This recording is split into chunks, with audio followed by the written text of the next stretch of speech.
Postoji jedna anegdota da je isto tako jedan ribar bacio mreže i jedno 8 dana je puhala jaka bura. On je rekao samo neka puše, mreže rade. Oni bi bili u gostioni pa bi pili na duge, nisu para imali, znaš da je bilo siromaštvo i tako. I poslije 8 dana kad su išli dizati te mreže, sve ulovili su 2 raka. Samo 2. Evo to ti je to. Ne. Govorili su arti peška i 2 raka su na kraju digli. Ima i takve stvari, ne.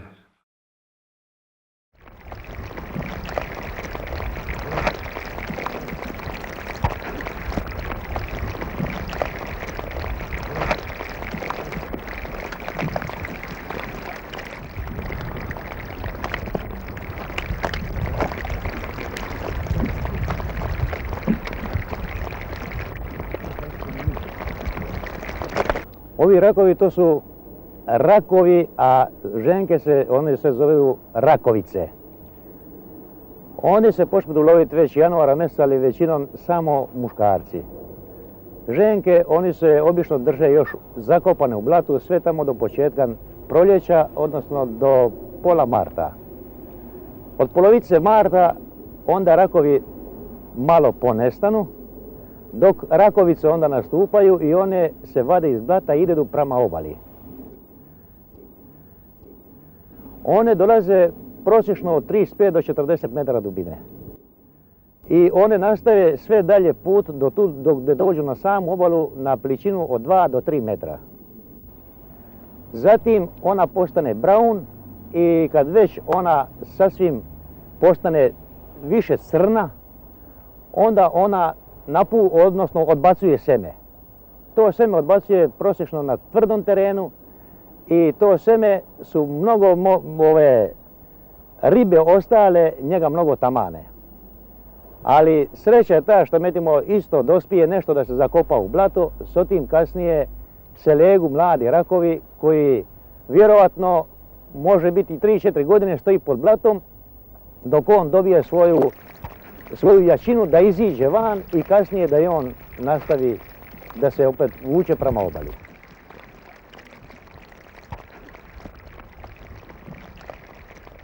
Znači rakovi već počnu se vaditi iz pijeska, počnu da bi rekli neku svoju migraciju iz dubljih mora prema Pličemu. Idu negdje već u zimskim mjesecima, to počinje negdje decembar, onda se to nastavi januar, februar, sve do proljeća. Danas se raki mogu loviti već u 12. mjesecu, 12. 1. i tako dalje. U ono vrijeme se ni tako rano diler su bili mali brodići pa nisi mogao ih, nego si išao kašnije tamo, početkom 2. mjeseca, polovicom 1. 2. mjeseca ne. Onda su bili samci, lovili su se samo muški. Najprije počinju mužjaci, velike mužjaci, te migracije raditi, a onda kasnije počinju ženke. Ženke počinju kad se temperatura vode zagrije i one počinju tu negdje od pola marta, pa sve zavisi, to je vezano za temperaturu mora, znači može od pola marta koja je godina topla i sve već krenut neka ženka, ali recimo najveća je migracija onako već masovnije počinje u aprilu, znači april je tu, kada se one okupljaju.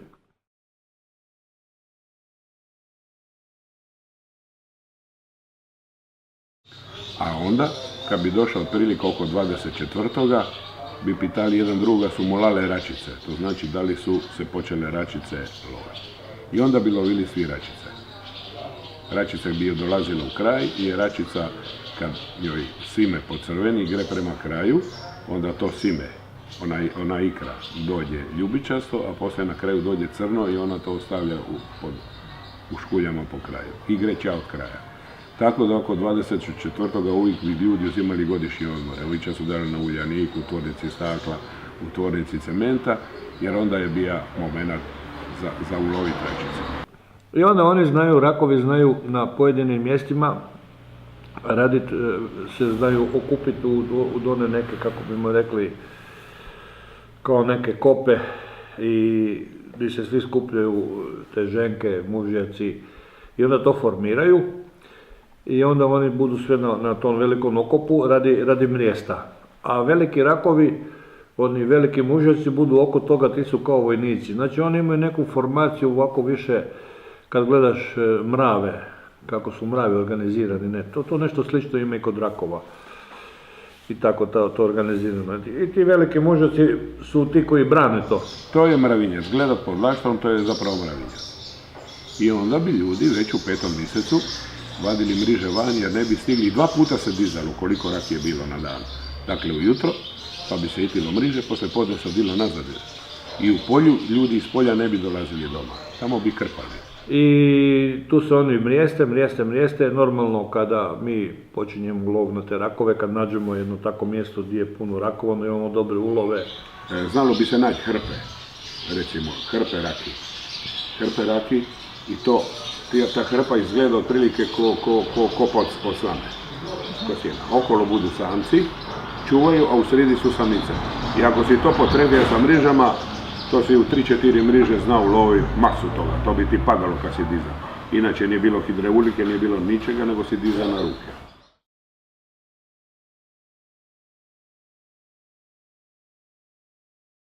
Nekada prije 50 godina se uglavnom na te rakove išlo sa manjim brodićima, sa patanama, uz obalu, bilo ih uz obalu.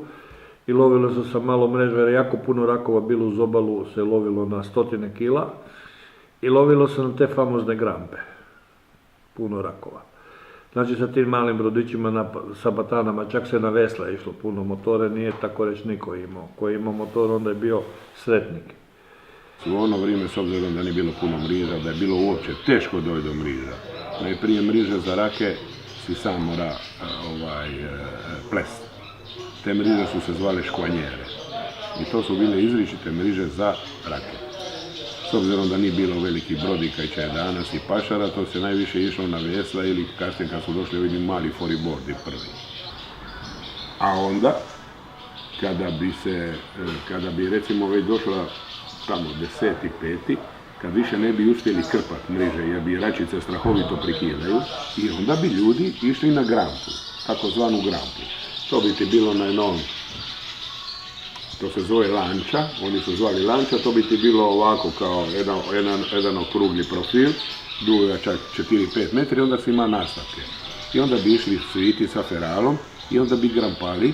Ima si 2 vrste grampe, jedan se zva mišnjak, znači ovako bi je ulovija od gori, a tu su bili zubiki ispod i bi je diga.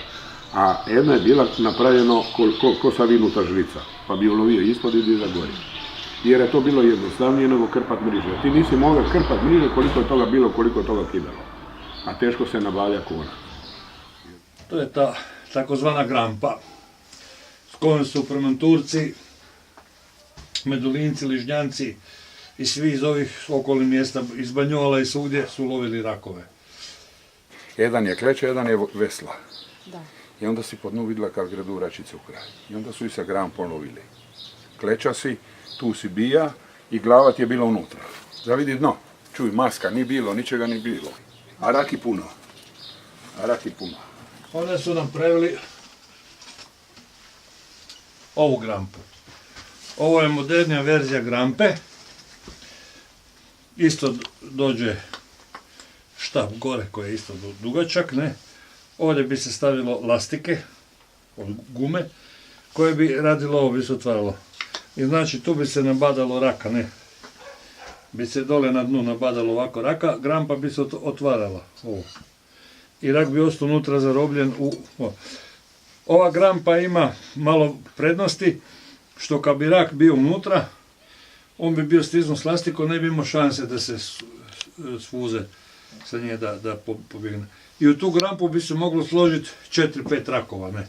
Jedan pa bi išao gore, pa drugi, pa treći i tako bi se naslagalo. Grampa bi bila ovako otvorena, ona bi držala te rake tu i onda bi se diglo gore na barku, ne. To je rešta. Evo, to je jedna. Ovo je druga.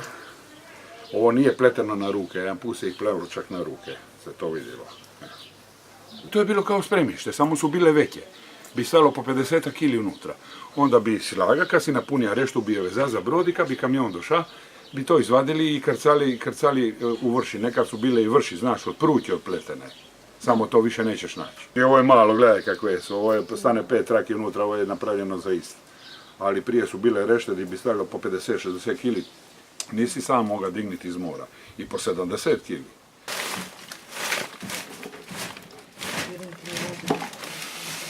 Da vidimo čo je tu unutra.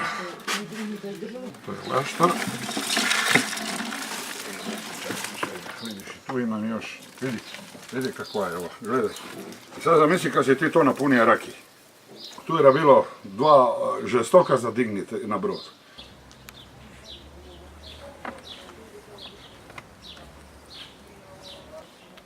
Evo ti, vidi, škvanjera, to je za rake.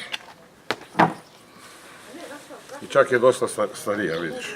Ima i ova pjomba klasična. Ta pjomba bi se rizala sa škarama i onda si mora tući. A danas imaš ovaj špag, ti je sav obučen u pjombima, vidiš. I klasične stare sure, samo nisu one sure od stabla. Vidiš koje je to veliko oko. Gledaj. Gledaj, to je oko od 180. Ovako se gleda. I ona je posebna za rake, nije visoka, jer rak gre nisko, je tako? I isto tako ti je, vidiš da nisu dugačke, jer se to nosilo doma se krpano. Jer rak, pogotovo račica, bi je prigrizla. Ali ne sa kliještima, nego sonin, gdje ima ustačanje ono dela, sonin. Tako da to je recimo za rake, vidiš, bilo. Moga se imati 5 i 6 sezona i tako dalje, pogotovo prije 40-50 lita kad ti si iz Italije teško dolazio do mriža. I na ruke sam ih pleja ja sam. Čak ovo ispleja, skroz. Znaš, na pločicu i pleja. Jer to bi sa britom sve oblikovali od svetoga drva, jer se uvija i onda bi, znaš, nisu mali ni šmirgani, ništa, onda bi oni to sa staklom. A vidi ti kako je tu mala, vidi ova je mala, za malo oko, za pošte, vidiš? Vidiš je, tu su razne veličine.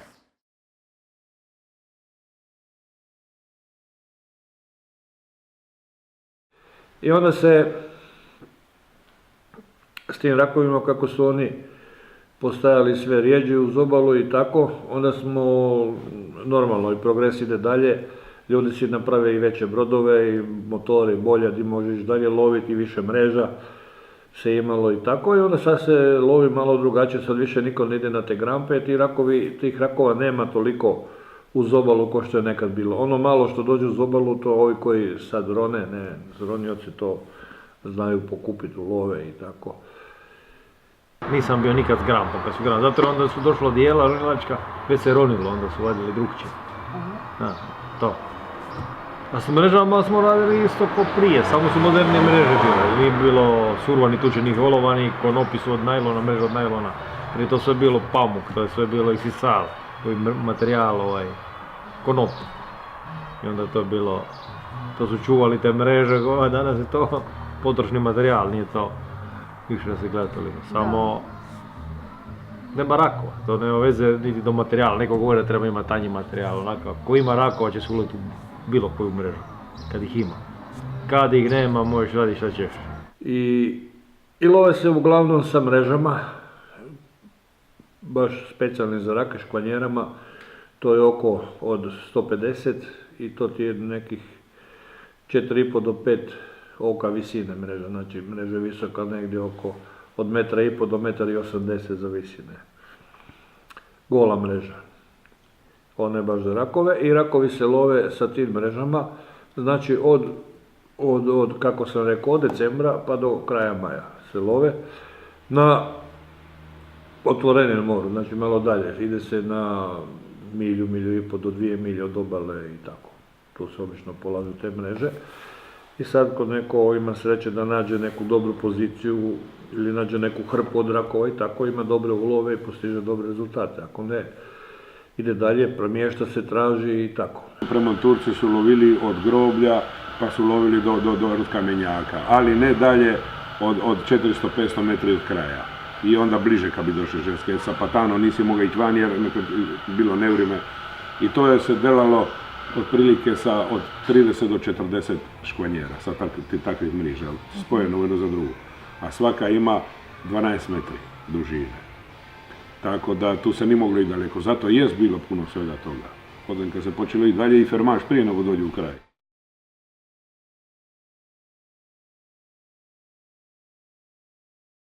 Kvaliteta rakova i kvaliteta mesa ti zavisi od paše, a recimo ova Premantura, pa prema Galioli, Unije, Susak, jedan dio Suska, sve tu je dobra paša za rake. To je uglavnom dobra paša za rake i tu imaju rakovi kvalitetno meso i dobri su, a to pogotovo ovi gostioničari koji kupuju rakove i serviraju rakove u gostionama, ne, oni to vode računa jer vide ako je rak ima tamno meso i sve, onda više nije ta kvaliteta dobra, ne, a zna biti tako. Ili ko je rak prazan, nema mesa unutra, on je prazan, onda šta? Tu prazninu popuni morska voda, umjesto mesa ima mora u tim nogama i u tijelu, i onda taj rak kad se ulovi, njegovo meso bude jako, jako slano, čak ima i gorki ukus, ne valja, nije dobar. Tako da je tu ta igra da uvijek ljudi vole pitati gdje je ulovljen taj rak, gdje je ulovljen rak i tako, ne. Premanturski raki su poznati po odličnoj kvaliteti i čak se šlepaju neki drugi koji love rakove, pitaju Boga, kao da ovi su ne iz Premanture. Možda jesu, možda nisu, ne, i tako. Inače, kvaliteta raka je uvijek bila najbolja upravo tu. Uvijek se spominje premanturski rak. Ćao Marija, bila je od Hotel Briona do Kamenjaka. Livo od Kamenjaka liče drugačiji gušt i drugačija boja. A sjećam se, stariji koji su mi pričali, kao recimo stric i moj tas pokojni, oni su, dok nije bilo tako izvoza, sa batelima, dakle to su bile slični brodi kao Patana, samo su imali 6-7 metri i jadra unutra. Oni su u Veneciju uvozili račice. Kad bi ulovili, onda bi išli do Kopra, tamo bi ih u Vršama dali da piju i opet na brod i u Veneciju. Tamo bi čekali Venecijani i svaka račica bez obzira na veličinu je bila 1 liru, velika ili mala. Zato još danas, kad dođeš u Veneciju, naručiš grancevole, ti reću da je grancevole da je Premantura. Ča više nema nikakve veze sa Premanturom. Međutim, to je bilo, kažem, ono čega se ja i ne sjećam, nego eto po pričama od moga tasta, kad smo bili na moru ili njegovog brata strica. Ne.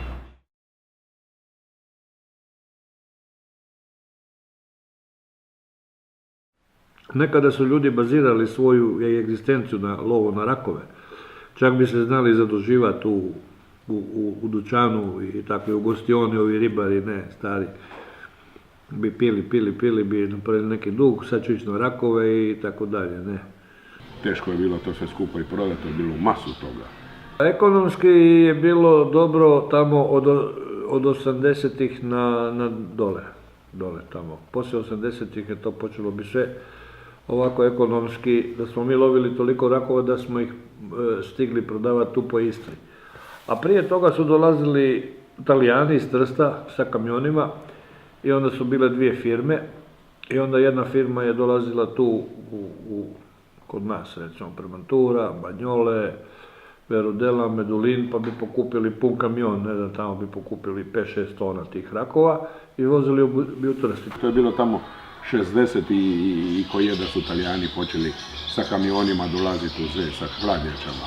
Međutim, ča bi se bilo? S obzirom da je bila grda cesta za ići u polje, onda bi se ovi Premanturci morali dogovoriti da li ovakvi kočaj bogeti nješta sa velikim vozom i sa volima dovezu u košu, koš se zove u velikom vozu, rake tu iza crkve, jer kamion ne bi išao dolje jer je bilo grda cesta. Svaka 3 dana su dolazili ti kamioni, bi pokupili sve te rakove, uglavnom ženke su se izvozile, onda najviše kad je malo bilo već toplije vrijeme, ženke bilo jako puno, dok su se samci lovili u januar i februar. A kad bi malo došlo toplije vrijeme, onda nešto se lovilo isto mužjaki, ali ovi su izbjegavali s njima baratati, jer oni ne bi bili toliko izdržljivi, znali bi njim krepat po putu i tako. A ženke one bi izdržali, u kamionima su imali štange leda da ohlade taj kamion i tako i to se tako radilo. I organizacija je bila, što se tiče prodaje, bolje jer je Italijani bi dolazili kupovati s kamionima i to sve i vozili u Italiju. sad zadnji, to prije kad je bilo rakova, prije 15-20 godina, uvijek je bilo, ne može se u miru, crknu rak, izmišljali su svašta, samo da se spusti cijena, da. No. Jer ovo je jedan Taljan, čovjek koji je vozio kamion za Mirnu, on je, kad je vozio rakove, i rekao koliko puta išao bi proći Trst tamo na aerodrom, i onda bi krcali u avion rakove. To prije 40 godina, ne i više. I nikad mu nisu htjeli reći da idu rakovi.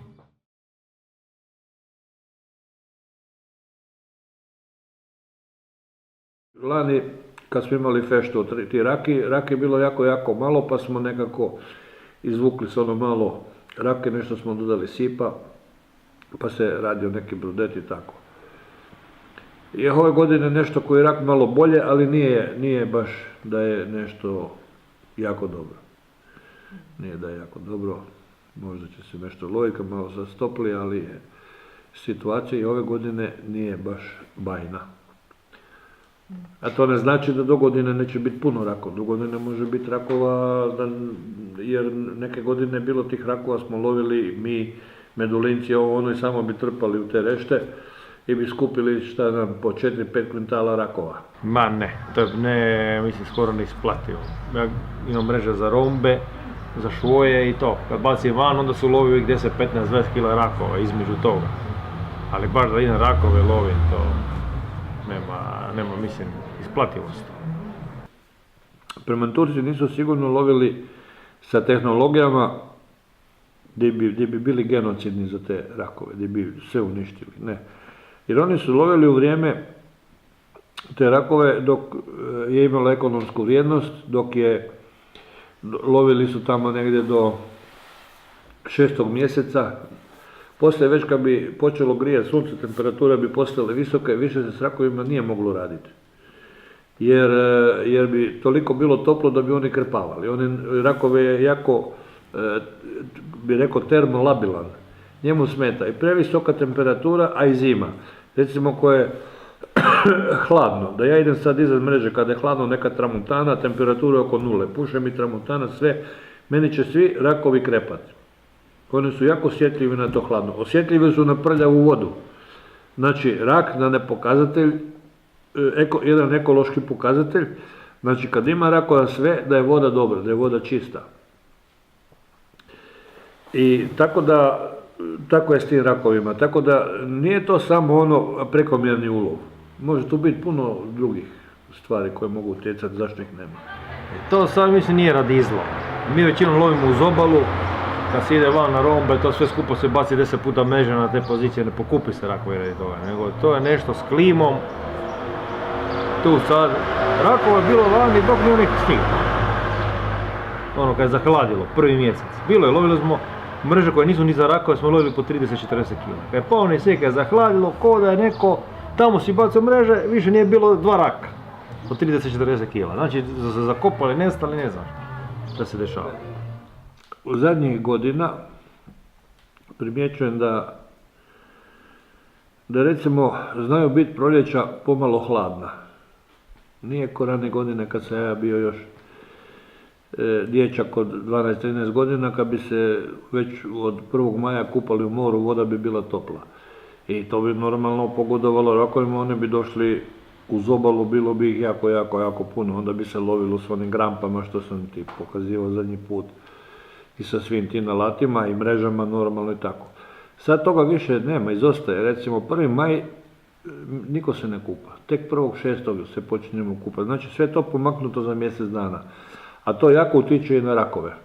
To utiče pogotovo na ženke, jer ona traži svoju idealnu temperaturu kad joj sazriju ta jaja, joj sazriju i kad ona formira te ili te stožere velike, ili može i bez stožera dođe sa oplođenim jajcima, dođe na neko pliće dno, zavuče se ispod nekih kamenja, sakrije se, u trave se znaju zakriti, u te posedonije, znaju biti pune posedonije tih rakova, znaju biti krcate, tu se one sakriju, to one čekaju da im jaja sazriju do kraja, da onda one počnu ispuštati jaja sa strujom, one kako mašu ko nekom lepezom sa tim ovarnikom našu kako lepezu i sva ta zrela jaja se odvajaju, idu u more oplođena, poslije nastaju rakovi.